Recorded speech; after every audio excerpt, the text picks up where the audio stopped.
Hello everyone, and welcome to my Days of Our Lives official. I hope everyone is having a wonderful day. Before we begin, please hit the subscribe button and give this video a thumbs up. Sarah went into Xander and Sarah's bedroom to discover Xander in his kilt, shirtless. Sarah asked him in jest whether he would add a shirt to the outfit as he intended to wear it to the Horton shindig. Then Sarah hinted that the memory of Xander sleeping naked on Julie's couch would cause her to become traumatized.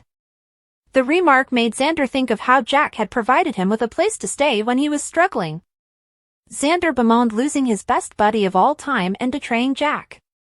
After Xander and Sarah started flirting, they questioned whether they would have time for some private fun prior to the celebrations. After giving Sarah a kiss, Xander said he would add her to Santa's naughty list. Later, in the bed, Xander and Sarah shared a kiss.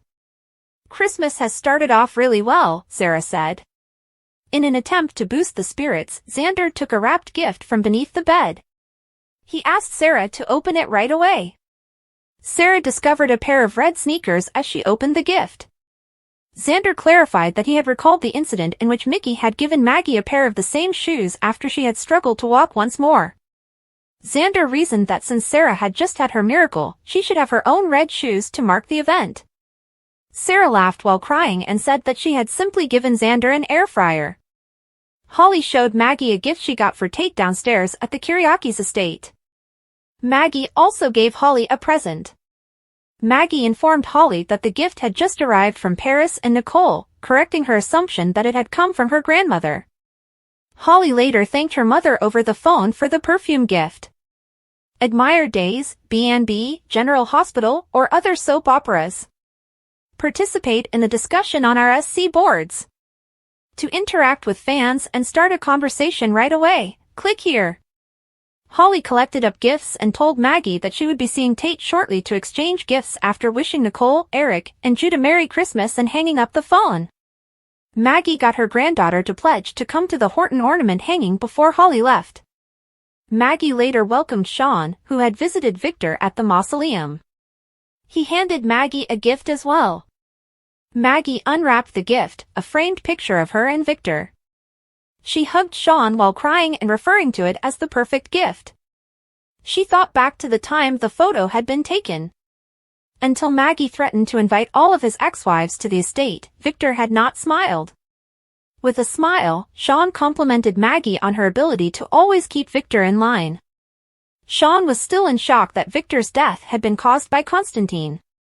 Maggie acknowledged that she was still considering deleting the portrait of Victor that Constantine had given her as a present. Sean reassured Maggie that Constantine had failed miserably in his attempt to undermine her love for Victor. Following Sean's departure, Xander and Sarah came downstairs, appropriately attired for the events of the evening. Maggie was shown the present that Xander had given her by Sarah. When Maggie spotted the red shoes, she acknowledged them with a smile. The gift was inspired by Maggie, Xander declared. Maggie said that she was still inspired daily by the love between Sarah and Xander. The three of them hugged each other and got ready to go. Before leaving, Maggie cast a sorrowful gaze back at Victor's portrait. Tate called his Uncle Steve and Aunt Kayla at the Brady pub to wish them luck. When he received a text from Sophia, his positive attitude soured. Tate called to see how she was doing. Over the weekend, they decided to travel out of state for an abortion. No one would ever know, Tate assured Sophia. Holly later reached the tavern, which appeared to be deserted. Tate rushed out from behind the bar and cried out, "Surprise," when she called for him. Above him hung a banner that read, "Happy Birthday." Holly was moved when Tate gave her a hug and said he wanted to make her birthday particularly memorable because it was so close to Christmas. She kissed him in return. First, Tate gave Holly a heart necklace bearing the initials H and T as a birthday present. Tate received his first Christmas gift from Holly, who adored it.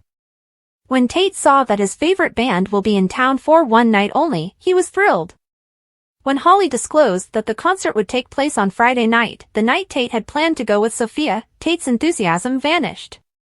Tate told Holly he was sorry, but he had other plans, so he couldn't go. Tate pretended that he would be seeing his grandparents out of town that evening in order to hide his deception. I understand, answered Holly. Holly briefly left to attend the Horton ornament hanging, but the couple kept exchanging gifts. Holly later came back, and she and Tate sat down to have a birthday cupcake together. Tate stated he needed to tell Holly something. Tate declared his love for Holly as she prepared for the confession. He revealed that he had been in denial about the intensity of his sentiments for some time. Holly was ecstatic and reciprocated the feeling. As they walked around Horton Town Square, Jennifer, Jack, and JJ took in the joyous ambience. Chad's idea to take the children to Orlando for the holidays was discussed. Jack claimed that spending time with Doug 3 had lessened the blow, although Jennifer believed Julie would have been more distressed. Jack and JJ were both taken aback when Jennifer revealed that she had planted doubts about Doug's grandson with Julie. Jennifer gave Jack and JJ an update on her suspicion that Julie's necklace was taken by Doug 3. Jack implied that Doug 3's sentence had been for a minor infraction when Jennifer disclosed that he had recently been released from prison. However, JJ informed his father that they were unaware of Doug 3's background. Doug 3 may be harmful, he thought. Doug 3 left a message for Leo at the Horton house, stating that he needed the money and requesting an update on the jewelry. Doug 3 immediately ended the call when Julie entered the room. Julie claimed to have heard him say that he needed money. Doug 3 made up the story that he had been speaking with his father and had requested a loan in order to cover Julie's rent. Julie was determined not to take a dime from Doug 3. She exclaimed that meeting Doug's grandson had been an amazing experience for her. Doug 3 felt more and more awful as she continued to talk about how some of his behaviors made her think of his grandfather. I've enjoyed getting to know the whole Horton family, he remarked. Julie assured him that he would soon be able to take part in a treasured family custom. After pulling out the box of Horton ornaments, Julie told Doug 3 about the custom. She remembered that her grandfather's mother had made the original ornament, which Tom and Alice had subsequently inherited. As the family expanded over the years, so did the quantity of ornaments. Julie grinned and said her favorite part of Christmas Eve was hanging the ornaments. It brought to mind everyone with whom she had a connection and who had taught her how to love and develop. We can share everything that this world throws at us, good or bad, with the people who care about us the most, our family, Julie continued. Julie remembered Doug's love of Christmas and how he frequently amazed everyone with his amazing singing voice. In response, Doug 3 said that he felt his grandfather's spirit was with them when he heard about him. The comment touched Julie. Julie cheerfully welcomed the arrival of Jennifer, Jack, and JJ. Jennifer gave her a worried look as she said that she had been telling Doug 3 all about the ornament tradition. After Julie assured Doug 3 that she would have an ornament for him on the tree by Christmas of the following year, Jennifer's anxiety increased. Julie insisted that he was her family while a gratified Doug 3 claimed he was not related to the Hortons.